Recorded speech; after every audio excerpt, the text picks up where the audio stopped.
मुल्तान कादिरपुरा से खबर शामिल करते हैं। सच एक्सप्रेस न्यूज़ के सिटी रिपोर्टर अब्दुल गफूर साजिद की रिपोर्ट के मुताबिक तफसीलात कल कादिरपुरा से अब्दुल गफूर साजिद कादिरपुरा मुमताज़ आलमदीन शेख अल हदीस वफाकुल मदारिस ज़िला मुल्तान के साबिक रहनुमा मुदीर जामे कादरिया हनफिया सादिकाबाद मिल्स मुल्तान के मौलाना मोहम्मद नवाज सयाल नक्शबंदी गुज़िश्ता रोज़ मुख्तसर अलालत के बाद सुबह सवेरे इंतकाल फरमा गए, जिनका नमाज जनाजा सादिकाबाद मिल्स के वसीओ अरीज ग्राउंड में अदा किया गया।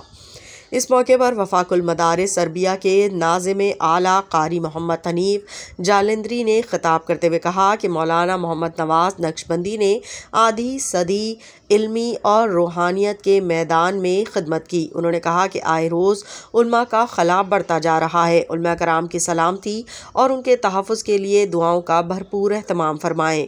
हर किस्म की साजिशों से होशियार रहें।